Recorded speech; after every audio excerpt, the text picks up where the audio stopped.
Praise the Lord. இன்று நாம் பார்க்க இருக்கிற மிஷனரியின் பெயர் ஆபிரகாம் லிங்கன். 1809ஆம் ஆண்டு அமெரிக்க தேசத்தில் பிறந்து அமெரிக்க தேசத்தில் கர்த்தருடைய ஊழியத்தை செய்திருக்கிறார். கடின முயற்சிகளும் விடாமுயற்சிகளும் முன்னேற்றத்தை தரும். ஆனால் ஜெபமோ ஜெயத்தை தரும். வாழ்க்கையின் முன்னேற்றத்தோடு கூடிய ஜெபம் நமக்கு அவசியம். பாவத்தை வென்று மகிழ்ச்சி அடைய ஜெபமே சிறந்த வழியாகும். ஜெபத்தின் ரகசியத்தை அறிந்து கொண்டதினால் உயர்வு பெற்றவரே அமெரிக்காவின் ஜனாதிபதியாக தன்னை மாற்றிய ஆபிரகாம் லிங்கன். பிறப்பிலே இவர் ஏழ்மை. ஒரே ஒரு வருடம் மட்டுமே பள்ளிக்கு சென்றவர். சிறு வயதிலேயே வழக்கறிஞராக மாற வேண்டும் என்ற தீர ஆசை கொண்டு வளரும் பருவத்தில் அதை நிறைவு செய்தார். பல காலகட்டங்களில் பற்பல தோல்விகள், ஏமாற்றங்கள், பரிகாசங்கள். ஆனால் இவர் எல்லாவற்றையும் கண்டு துவண்டு விடாமல் சோதனைகளை சாதனைகளாக மாற்றி காட்டினார்.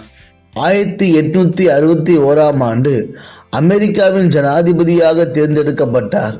மக்களுக்காக உழைக்க தன்னை அர்ப்பணித்தார். ஆப்பிரிக்கர்களை அடிமைகளாக பயன்படுத்தி வந்த அநியாய செயலை அடியோடு ஒழித்தார். பிளவுபட்ட அமெரிக்காவை ஒன்றாக இணைத்தார். வேத வசனங்களின் மீது அபார நம்பிக்கை கொண்ட இவர் தன் பேச்சுகள் மூலம் வேத வசனங்களை மக்களிடம் பதிய செய்தார். ஆண்டவருக்கு முதலிடம் கொடுத்த இவர் தன் அலுவலகத்தில் ஜெபத்திற்கென்று நேரம் ஒதுக்கினார்.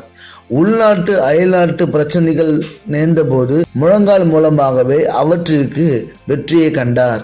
தன் வாழ்நாளில் கிறிஸ்துவை பிரதிபலிக்கும் மனிதராக வாழ்ந்து காட்டினார். இத்தகைய மாபெரும் விசுவாச வீரர் 1865ஆம் ஆண்டு ஏப்ரல் மாதம் 14ஆம் நாள் ஒரு நடிகனால் சுட்டுக் கொல்லப்பட்டார். அவர் மறைந்தாலும் அவர் ஏற்றிய சுதந்திர தீபம் இன்னும் அணையவில்லை.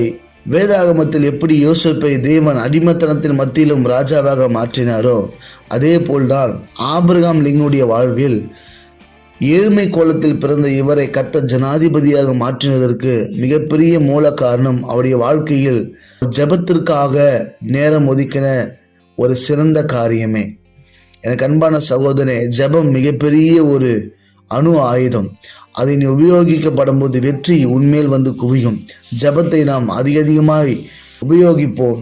ஜெபத்தில் தரித்திருப்போம். கர்த்தர் பெரிய காரியங்களை செய்வாராக. ஆமென். கொஞ்ச காலம் இயேசுவுக்காக கஷ்ட